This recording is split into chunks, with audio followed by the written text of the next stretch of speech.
La conférence de Paris en 2015 avait ouvert sur beaucoup d'espoir avec l'adoption de l'accord de Paris, qui est le premier accord global à peu près à 200 États, donc qui s'engagent pour réduire les émissions de gaz à effet de serre, de telle manière à ce qu'on aboutisse à une augmentation de la température limitée à 1,5 degré, 2 degrés. Donc en tant que tel, on peut considérer que c'était historique. Maintenant, en prenant un peu de recul, on s'aperçoit que les types d'engagements qui ont été pris et la manière de les mettre en œuvre nous conduirait dans l'état actuel des choses plutôt vers un monde à 3 ou 4 degrés. Donc il y a encore beaucoup d'efforts à faire pour sa mise en œuvre. Et puis par ailleurs, naturellement, l'autre élément qui est apparu depuis, c'est la sortie des États-Unis qui vient montrer certaines des caractéristiques de cet accord, qui est à la fois un engagement des États, mais également un engagement des collectivités territoriales, également un engagement des entreprises. Et on voit apparaître aux États-Unis des tensions entre d'un côté l'État fédéral qui a décidé de sortir et puis par ailleurs les États locaux, la Californie, New York, qui eux sont engagés. Donc on est en train de comprendre, 2 ans, 3 ans après la COP21, ce qui est réellement la nature de cet accord de Paris.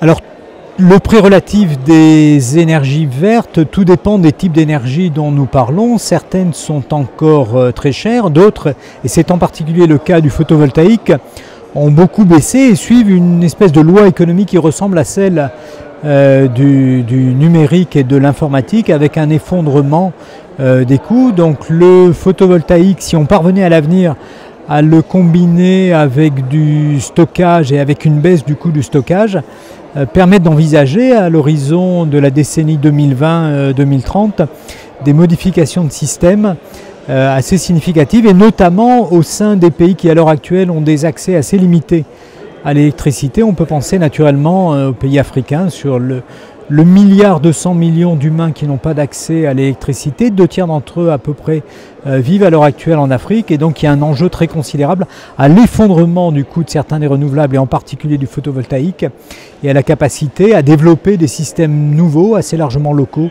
et notamment en Afrique. La révolution numérique est un élément essentiel de la transition énergétique, parce que l'enjeu de la lutte contre le changement climatique est de parvenir à avoir des systèmes plus efficaces. Et donc l'efficacité passe notamment par de la mesure, du reporting en temps réel, et par le fait de disposer de beaucoup plus d'informations que dans les systèmes d'où nous venons. Par exemple, nous avons une connaissance très imparfaite et pas du tout en temps réel des prix de l'énergie et notamment des prix de l'électricité que nous connaissons à peine. Et donc la transition numérique sera un élément de cette transformation.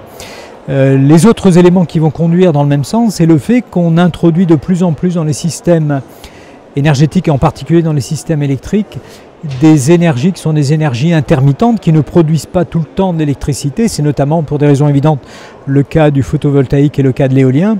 Et donc on doit pouvoir piloter des systèmes qui sont des systèmes de ce fait plus instables, et le numérique est un des outils de ce pilotage. Et le tout dernier élément, c'est qu'on va insérer dans ces systèmes d'autres dispositifs et d'autres types d'usages, notamment via le véhicule électrique, et donc on va devoir piloter des systèmes beaucoup plus complexes avec schématiquement plus de photovoltaïque, plus d'éolien, plus de véhicules électriques, et sans le numérique on ne pourrait pas aussi efficacement à l'avenir piloter ces systèmes.